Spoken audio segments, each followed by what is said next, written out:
Tenemos hoy la gran suerte de contar con la presencia de un insigne lingüista, Humberto López Morales, que recientemente es, desde hace poco, doctor honoris causa por la UNED.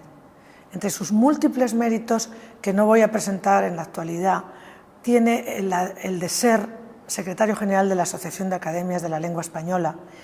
Pero hoy, más que hablarnos de sus libros, de sus múltiples méritos, como digo, nos va a contar cómo ha vivido él por dentro su propia trayectoria de formación, de docencia, de gestión, de investigación, etc.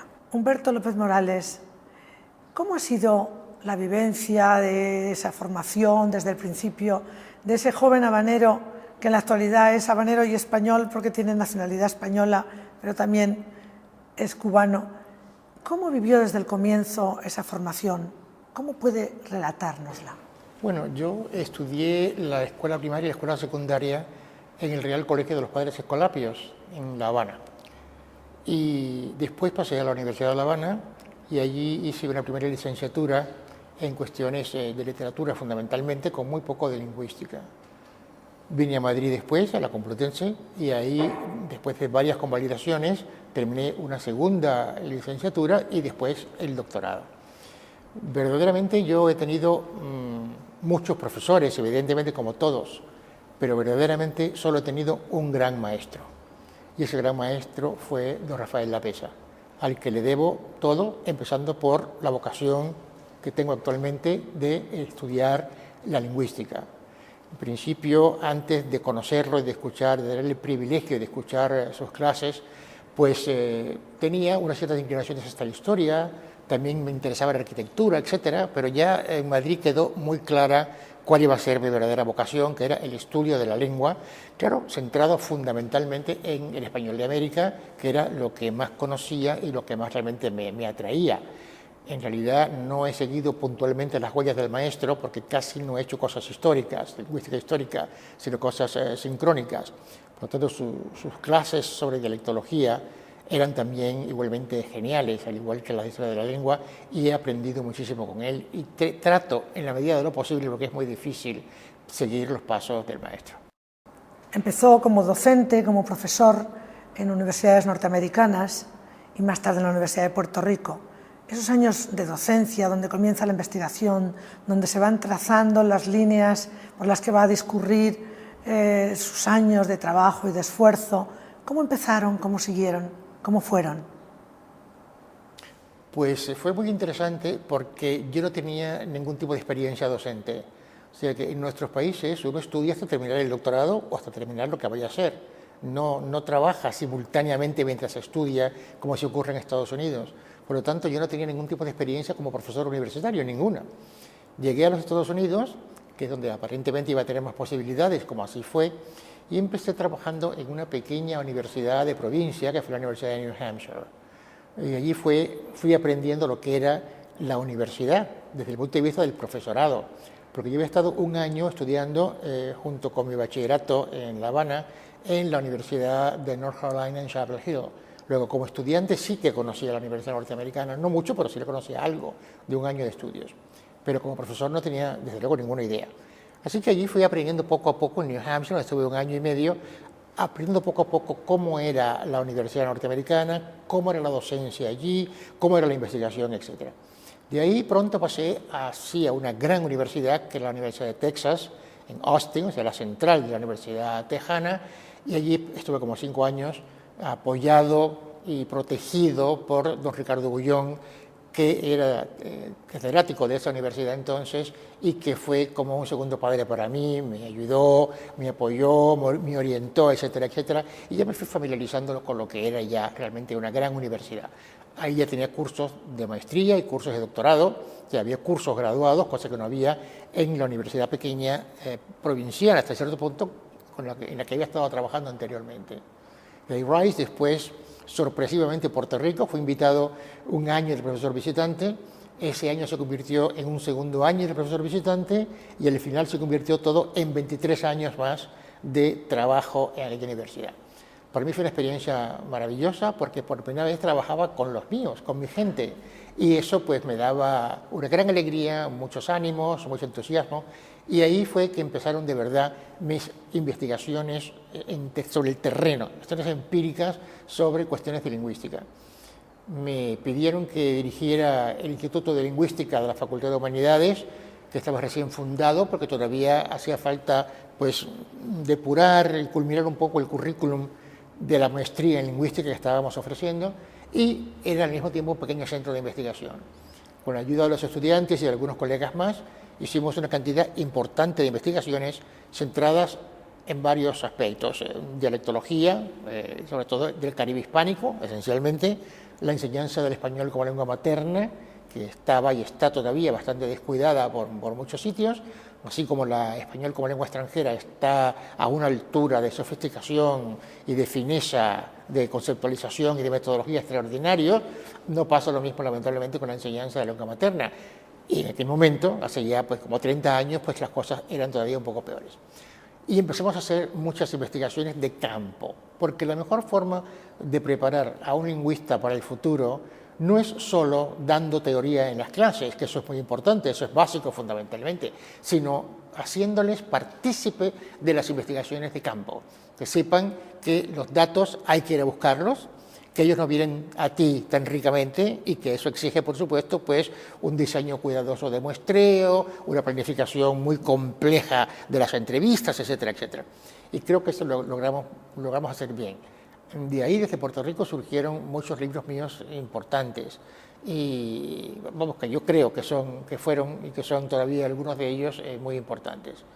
Bueno, una vez jubilado de Puerto Rico, pues entonces ya me vine a España, y ahí fue cuando fui elegido por las academias. Cada academia es un voto, tenemos ahí un sistema muy liberal. La Academia Española, con ser la más antigua, con ser primos inter pares, etcétera, etcétera, es un voto igual que cualquiera de las demás academias. Y entonces me postularon para la Secretaría General de la Asociación de Academias y salí elegido. Y esa fue la única elección que he tenido, afortunadamente, porque después ya ha sido por aclamación, llevo 4 periodos y se está acercando ya, el año que viene se termina el fin de este 4º periodo. Ese cargo, esa elección unánime de secretario general de la Asociación de Academias, repetida y repetida, porque es el mejor, lógicamente, y aunque él es muy humilde, lo digo yo porque lo sabemos los que nos dedicamos al trabajo de lingüística hispánica. ¿Cómo ha sido esa gestión ímproba, ingente, de millones de horas en el avión, en los aviones, movilizando las voluntades de la Asociación de Academias para conseguir esa posibilidad de realizar en conjunto con la Real Academia Española tantas obras que ahora estamos viendo como fruto, tantas obras importantes en las que la Asociación de Academias está presente en los últimos tiempos? ¿Cómo ha sido? Pues la verdad es que yo he tenido una vida que conmigo ha sido muy generosa, porque me ha permitido siempre hacer aquellas cosas que me gustan realmente. Y este cargo de secretario general creo que verdaderamente es el más entusiasmante de todos, por el alcance, ¿verdad?, por la proyección y el alcance, repito, de los trabajos. Yo estaba convencido, siempre he estado convencido de que el panhispanismo es una realidad, no era quizás algo tan contundente como pensaba que podría ser o que podría llegar a ser, y por lo tanto ese me pareció que era el punto número 1, no el único, pero sí el más importante de todos. En aquellos momentos las academias no tenían la cohesión y la unidad que tienen ahora, afortunadamente. Yo creo que algo he contribuido a eso.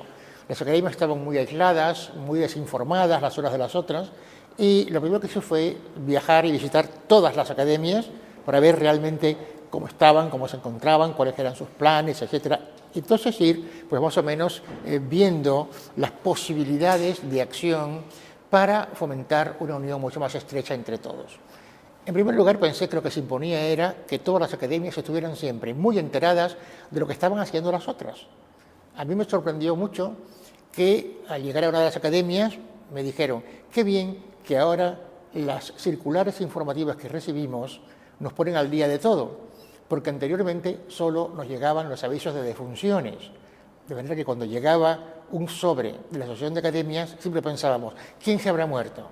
Porque fuera de esa información aparentemente no consideraban entonces que era necesario dar ninguna otra. Eso, aunque parezca realmente trivial, fue, creo que, fundamental para el estrechamiento de las relaciones entre las academias. Todos empezamos a conocernos y a conocernos mejor. Y así, la Academia Chilena sabía siempre lo que estaba pasando en la Academia de México. Y la Academia Colombiana sabía lo que estaba pasando en la Academia Cubana, por ejemplo. Nosotros desde Madrid nos ocupamos de que no fuéramos más extraños y ajenos los unos a los otros y que cada academia hiciera sus cosas completamente de espaldas a las otras o casi completamente de espaldas. Y de ahí empezamos a fomentar lo que yo creo que es lo más importante de todo, que es una auténtica política panhispánica. La Real Academia Española estuvo muy de acuerdo y apoyó, desde luego, de manera definitiva esa política que empezamos a desarrollar ya en las épocas de don Fernando Lázaro Carreter. Y ahora, pues todavía más, indiscutiblemente, porque hay más medios, hay más posibilidades, etcétera, etcétera. Bueno, pues yo he viajado por todas las academias, he estado dando cursos, he participado en congresos que han patrocinado las mismas academias y demás, y las relaciones se han ido estrechando cada vez más. Cuando la situación económica ha ido mejorando algo, pues hemos podido hacer reuniones, además de las reuniones que se realizan cada 4 años, que son las que están establecidas por reglamento, para, naturalmente, vernos todos, ponernos todos de acuerdo, ver si hay que hacer modificaciones al estatuto, si hay proyectos colectivos, como los hay ahora, y muchos, pues ponernos todos de acuerdo, trabajar al unísono, en consonancia, y las cosas han salido realmente muy bien. Yo creo que ese empeño, esa ilusión que hemos puesto todos, yo creo que ese es el primero, en la unión de las academias y en los proyectos panhispánicos ha dado un resultado exitoso. Porque lo primero fue la ortografía, la edición vieja de la ortografía. Fue la primera obra consensuada con todas las academias. Aquí, evidentemente, tenemos que agradecer a la Academia Española, que fue, desde luego, la que dijo, no, aquí todos lo sabemos entre todos. Luego ahora, la Academia Española se niega rotundamente a firmar en solitario, como ha venido siendo desde su fundación, evidentemente, estas obras. Aquí tenemos que participar todos. El apoyo fue contundente y extraordinario. Y debido a eso, entonces, pudimos, pues ya con las manos completamente libres, seguir entusiasmando a los colegas para que participaran, para que colaboraran en todas las investigaciones nuestras. Y así ha sido hasta ahora. El último trabajo, pasando por la gramática académica que se ha presentado hace muy poco tiempo y ahora que acaban de llegar los primeros ejemplares del Diccionario de Americanismos, un proyecto añorado hacía mucho tiempo, pero que ya por fin ha visto la luz, aunque todavía no está en las librerías, pero estará muy pronto. Son ejemplos extraordinarios de lo que puede hacer la colaboración entre 22 academias y también hago mención de la Filipina, que a veces se nos olvida que tenemos también ahí una academia y que está trabajando también extraordinariamente bien en la medida de sus posibilidades. De manera que yo estoy particularmente satisfecho con estos 16 años que va a ser el próximo año, de todo lo que se ha conseguido.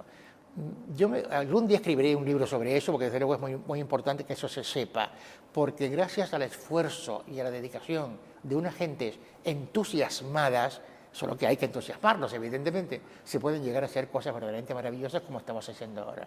¿Quién podría haber soñado hace 20 años, ¿verdad?, que algún día las academias todas iban a estar trabajando en el mismo proyecto de investigación en consonancia, tanto monta tanto, todos iguales, trabajando para conseguir un propósito específico, que es lo que hemos ido consiguiendo?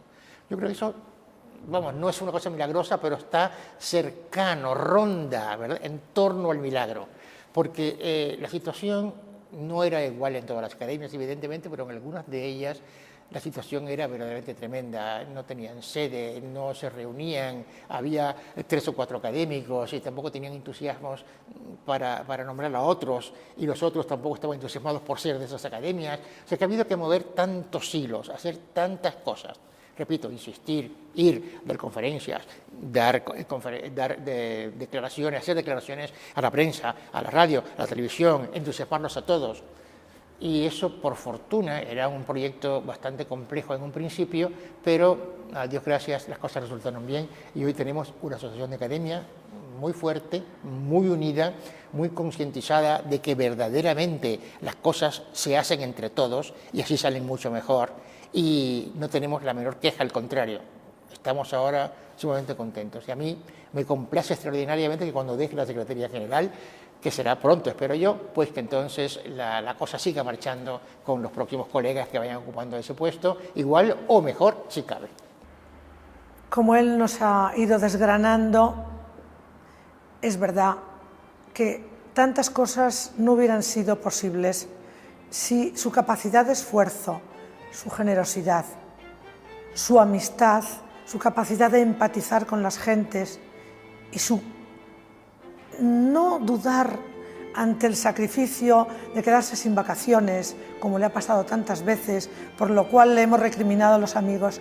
Él quería, insistía en ir terminando esos proyectos. El último, el diccionario de americanismos, que tantísimas horas le han quitado de su propia vida personal, pero que nos da ya el gusto de tener en las manos esa última obra panhispánica, esa última obra de la Asociación de Academias, junto con la Real Academia, una más, como él nos ha dicho muy bien. Ahí están todos los resultados. Ahí están los resultados de tanto esfuerzo y de tanta generosidad.